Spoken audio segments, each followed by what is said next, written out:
Aqui uma pergunta. O companheiro Vinícius Brasil pergunta: o trotskismo entende o materialismo de forma diferente? Veja, tá?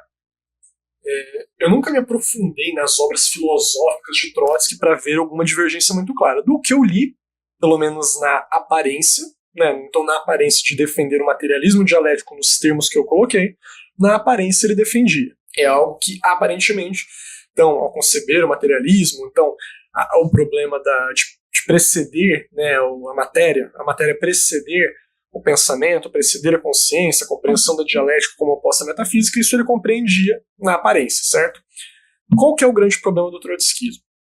O problema do trotskismo é que, filosoficamente, ele não consegue analisar as contradições de forma correta, e ao não analisar as contradições de forma correta, ele propõe resoluções para contradições que são erradas, certo? Então eu tenho um texto muito bom aqui, que eu vou mostrar para os companheiros, que eu já citei ali no vídeo, né, do materialismo histórico dialético. Então aqui, né, a Revolução de Nova Democracia, a força principal da Revolução Proletária Mundial.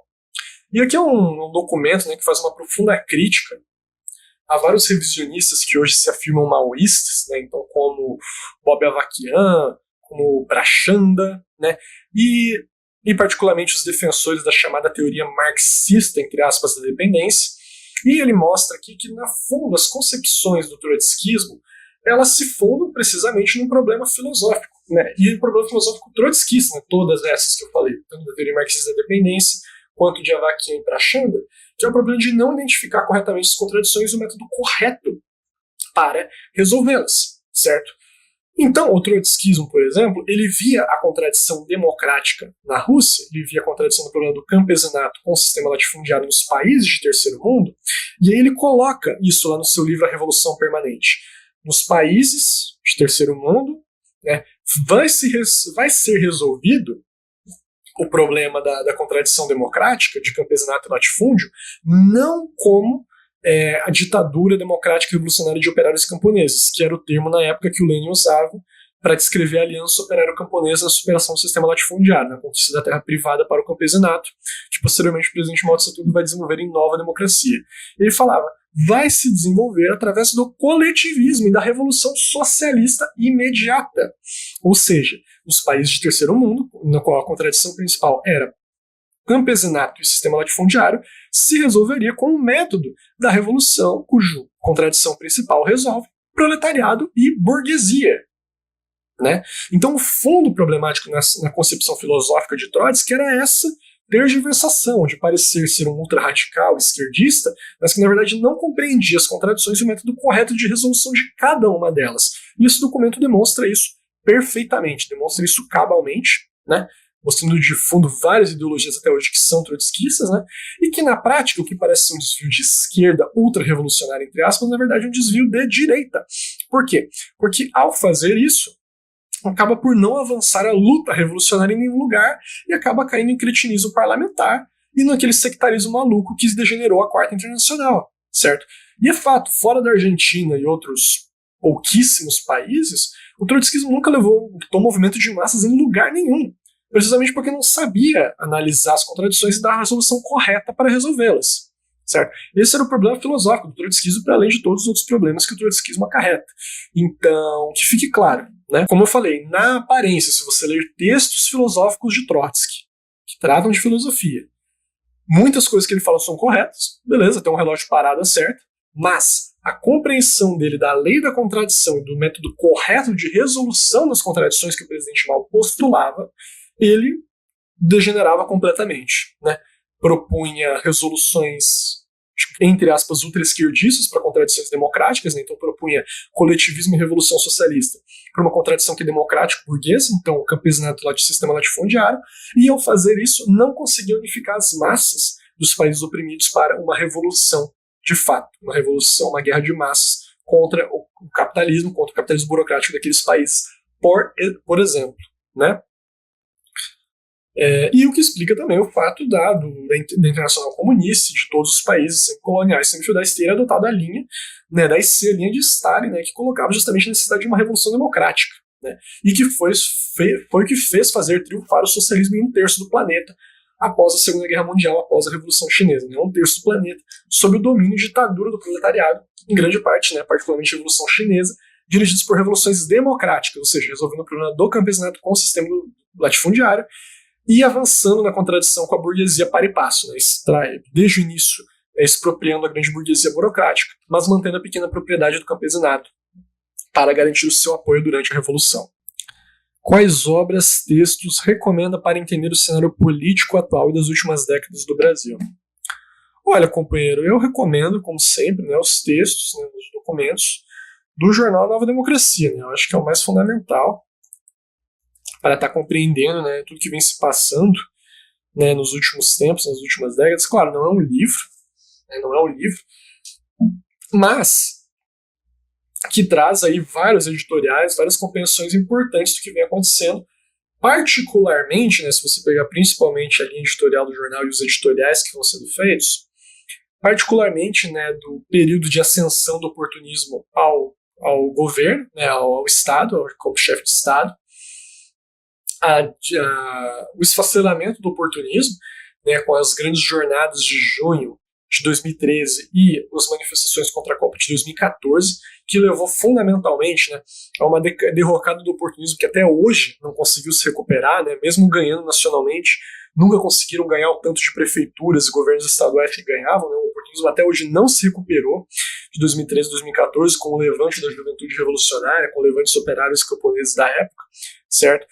Isso fica muito claro no editorial e que desde então vem se desenvolvendo, né, um golpe de Estado contra-revolucionário preventivo, né, planificado pelas Forças Armadas em 2015, que vem sendo aplicado, expresso tanto nas manifestações verde e amarela de 2015, no impeachment da Dilma em 2016. Né. Vejam que o impeachment em si não é um golpe. Né. O impeachment da Dilma é um golpe? Não, não é um golpe. Mas foi uma das etapas de um golpe em curso. Né, um golpe em curso muito bem planificado, do qual o impeachment, né, foi de fato uma expressão desse golpe, né, uma expressão ilegal desse golpe, né, particularmente na tendência de repressão cada vez mais das massas revolucionárias, centralização do poder no executivo, tendência da agudização dos conflitos dentro da própria burguesia, expressa na Operação Lava Jato, e descendo ao longo do povo o corte de direitos e o aumento da repressão policial para conter o levante revolucionário, né, que se expressou inicialmente em 2013 e 2014.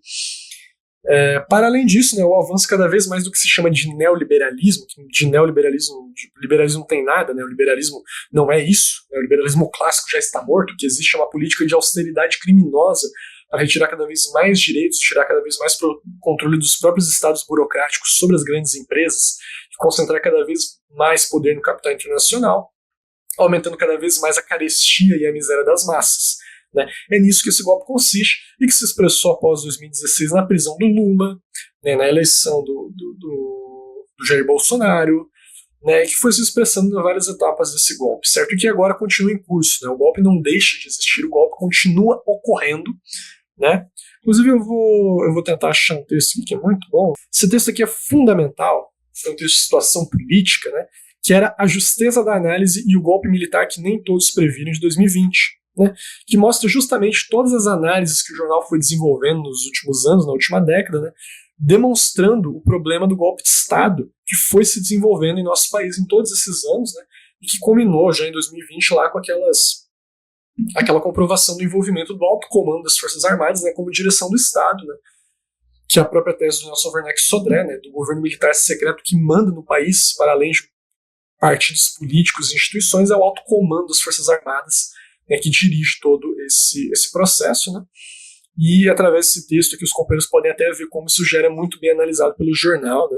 Então é isso, assim, é muita coisa, tá? Não vai ter um livro para isso, mas é pegar esses editoriais aqui, vou mandar o link aqui no chat, é pegar esses editoriais, esses textos aqui e estudar, porque isso aqui é fundamental para entender o Brasil atualmente. Jaguar pergunta, esse ano ainda sai ensaio? Acho que fiz essa mesma pergunta há um tempo atrás e me esqueci. Então, companheiro, eu estava comentando isso no início. Veja que aqui está o livro Fraude, Fome e Fascismo, né? O companheiro João Carvalho que me presenteou, muito agradecido aí ao companheiro, que é até uma prévia do livro, do vídeo que a gente vai fazer, né? Que é um vídeo que sai sobre o Holodomor e sobre a coletivização da agricultura soviética, certo? Esse é o último vídeo de ensaio que a gente vai fazer no ano. Eu vou fazer o máximo possível para postar esse ano ainda, tá? Até o Natal, vou tentar deixar de presente para vocês até o Natal, até o Ano Novo. Vai ser bem difícil, né? Porque é um vídeo muito longo, né? Mas vai ser um vídeo aí, né? Sobre o Holodomor, sobre a coletivização, né? Combatendo um youtuber absolutamente reacionário aí que gravou um monte de mentiras sobre a coletivização soviética. Né? Eu vou estar respondendo isso e trazendo a verdade sobre a coletivização, sobre o Holodomor, né? Contando também com um conteúdo exclusivo, né? E uma participação muito especial no vídeo que eu acho que os companheiros vão gostar bastante. Né? Vão gostar bastante, eu não vou dar spoiler aqui do que vai ser, né? Mas eu garanto que os companheiros vão gostar bastante do vídeo. E pretendo que isso seja o último vídeo. Se não for publicado até o final do ano, garanto que vai ser publicado ainda em janeiro no máximo, certo? Em janeiro no máximo. Mas é isso que vamos ter aí de vídeo ensaio, né? E até o final do ano, né? João Lucas pergunta: Fragoso, o que pensa sobre o Marighella? Penso que por causa do manual do guerrilheiro dele possa ser o pensamento guia do Brasil. Assim, eu não diria que seria o pensamento guia da Revolução Brasileira, pelos motivos que ele não conseguiu compreender a realidade nacional e as resoluções políticas para a realidade nacional no seu contexto histórico, né? O que eu acho de Marighella? Marighella era um herói revolucionário. Era um herói revolucionário, né? Foi por muito tempo um grande comunista, rompeu com o revisionismo do Partido Comunista Brasileiro, né, e ficou na história como um grande revolucionário. Deve ser assim concebido, certo? Eu não estou de nenhuma maneira reduzindo a grandeza de Marighella. Muito pelo contrário, foi um dos grandes revolucionários, um dos grandes heróis do proletariado de nosso país, certo? Mas a partir daí chamar de pensamento que é complicado, porque a análise da forma de luta no Brasil do Marighella era incorreta. Né? Ele defendia na prática o foquismo, certo? Ele defendia o foquismo, ainda que ele negasse defender o foquismo. Ele era contra, ele negava o papel do Partido Comunista na Guerra Revolucionária, né? Ele negava o papel do Partido Comunista na direção de uma guerra, ele defendia basicamente uma direção de um exército guerrilheiro, né, que ia se expandir com focos guerrilheiros por todo o país, mas tendo uma direção de um exército guerrilheiro que não seria um partido. Né? Ele até falava: a gente não tem que perder tempo fazendo reunião partidária, que a gente tem que discutir a luta armada. O que é um problema. Porque sem o Partido Comunista você não faz luta ideológica, você não faz luta de ideias, você não faz luta política. Né? Ele avançou muito na questão da realidade nacional. Né? Ele avançou na compreensão, por exemplo, ele avançou na compreensão da semifeudalidade no Brasil, na renda da terra no Brasil, isso ele avançou de fato, né? Mas não dá para chamar de pensamento guia. Foi um herói revolucionário, né, mas que teve suas limitações históricas, né, que deve ser lembrado dessa forma. E, né, o maior, na verdade, o maior comunista que o Brasil já teve, na minha avaliação, foi o Pedro Pomar. Né. Foi precisamente o Pedro Pomar, né, que já avançou muito na época a compreensão quase cabal da realidade brasileira, né, das formas de lutas que se desenvolvem e do problema, né, da Revolução no Brasil. Né. Eu tenho um vídeo sobre isso, né, se o companheiro quiser assistir. É um vídeo que é Marighella, a esquerda armada no regime militar e os erros do foquismo, né, que os companheiros podem ver aqui. Né. É um vídeo que eu estou justamente tratando sobre o problema do Marighella, né, sobre o problema dos vários grupos guerrilheiros que existiram na época da luta armada aqui no Brasil. Né. Um país semi-feudal pode exportar seu próprio capital a outros países e, portanto, estabelecer dominação política, mesmo não sendo imperialista? Já vi gente falando que o Irã fez isso no Iraque, por exemplo. Isso é uma questão importante, né? Porque é dessa compreensão que deriva a tese da teoria trotskista da dependência, teoria marxista da dependência, de que o Brasil seria um país subimperialista, não, um país integrado no sistema imperialista mundial e um país subimperialista. Porque, de fato, você tem empresas estatais que supostamente exportariam capital, né, por exemplo, a Petrobras exportaria capital para os países da América Latina, extrairia a mais-valia daqueles operários, né, e levaria então a mais-valia para o seu próprio país, enriquecendo a sua burguesia, o que caracterizaria o Brasil como um país subimperialista. Só que aí carrega um problema fundamental. Vamos lá. Primeiro, é verdade que o Brasil pode exportar capital em outros países? De fato, isso acontece em alguma medida, bem menos do que um país imperialista, mas acontece. Só que o fundamental é que essa exploração de mais-valia desses países não é utilizada pela burguesia brasileira, não fica com a burguesia burocrática nem com a burguesia compradora. É utilizado para enriquecer a grande burguesia imperialista dos países de primeiro mundo, dos países imperialistas, que realmente são os acionistas dessas grandes empresas brasileiras, certo? E que acabam recebendo, seja em forma de renda da terra, seja em forma de juros bancários, né, com empréstimos para essas empresas, seja em forma de sócios minoritários mesmo, que eles acabam extraindo e consolidando essa mais-valia nesses países, né, na grande burguesia imperialista dos países de primeiro mundo.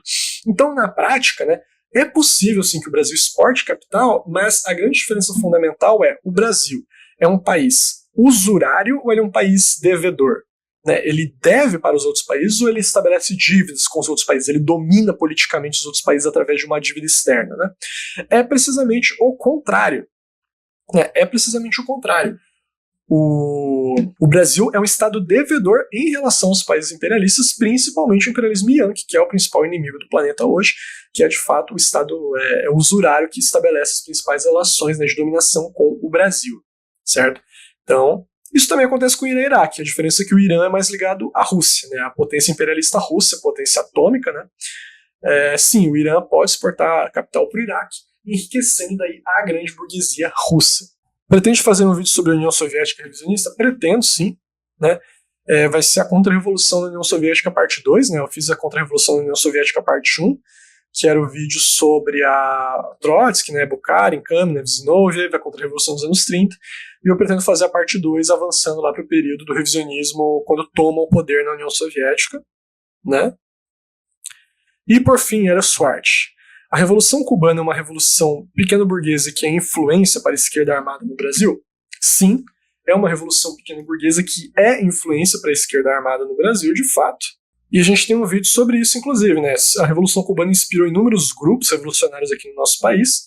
Era uma concepção pequeno-burguesa que negava o papel do Partido Comunista, né? Negava o papel do partido como direção da guerra revolucionária da luta de duas linhas. E a gente tem um vídeo aqui sobre isso. Vou mandar aqui para os companheiros, né? Que é o Existe Socialismo em Cuba, certo? Porque não há países socialistas atualmente, no qual eu destrincho esses problemas aí da guerrilha cubana, da Revolução Cubana, porque ela é uma revolução pequeno-burguesa e assim por diante. Né? Então vou mandar link aqui para os companheiros para que vejam isso. Né?